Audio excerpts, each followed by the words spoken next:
Hello everyone. So আমি এখন দাঁড়িয়ে দাঁড়িয়ে এখানে ভাবছি যে ঘরে গিয়ে কী বানাবো। তো যতক্ষণ না অটো আসছে ততক্ষণ ভাবা যায়। অনেকদিন চিকেন খাইনি, তো চলো আজকে গিয়ে চিকেনই বানাবো, বাট একটা স্পেশাল রেসিপি, একটু আলাদাভাবে, যাতে কি কম মশলায় চিকেনটাও খাই অ্যান্ড সব কিছু হয়ে যাক।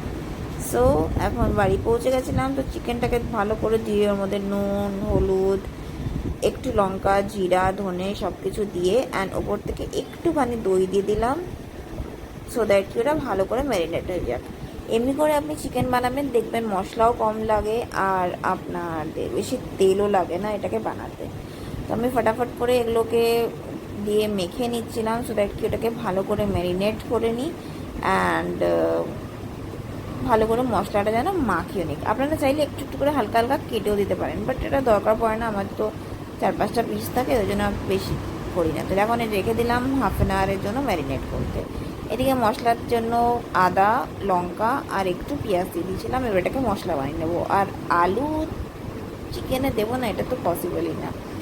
সো আলুগুলোকে এবার ভেজে নেব। বেশি আলু দিনই, দুটোই দিয়েছি ছোটো ছোটো, বাট আলু তো বানতা হ্যাঁ, চাই যেটাও বলে নাও।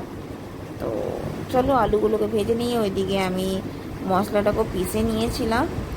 আর আপনারা চাইলে ওটাকে কিশনিতে কিসেও দিতে পারেন, একই ব্যাপার হয়। আমাকে তো অমনি কিছু লাগে না, মিক্সিতে পিষে নিলেও ব্যাপারটা একই হয়ে যায়।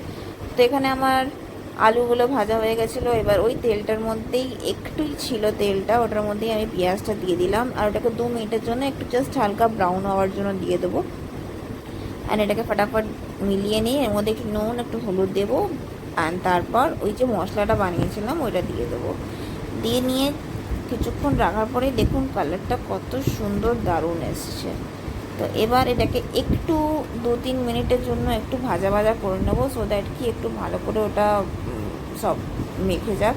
তারপরে আমি চিকেনটা দিয়ে দিয়েছিলাম অ্যান্ড ওটাকে ভালো করে ভাজা ভাজা হচ্ছে। এখন মাঝখানে আমার অ্যাকচুয়ালি কল এসে গেছিলো, ভাই ফোন করেছিল, তো আমি একটু ওটাতে মাঝখানে স্কিপ করে হয়ে গেছে। যাই হোক, এবার এটাকে ভাজা হয়ে যাওয়ার পরে জল দিয়ে দিলাম উপর থেকে। চাইলে আপনারা গরম মশলা মিলাতে পারেন, but that is totally upon you.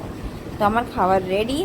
দেখুন ভাত, মাংসর কালারটা কি এসছে, উফ, চুমু একদম।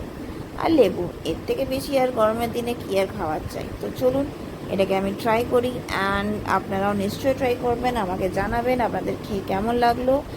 আর এমনি করে কম তেলের মধ্যে রান্না করাটা এখন শিখে গেছি বলতে গেলে। I am ultra pro max pro. তো চলো আর বেশি ভাট বকবো না, আবার খাবারটাকে ফিনিশ করি। তোমরা খুব সুস্থ থেকো, ভালো থেকো, গুড।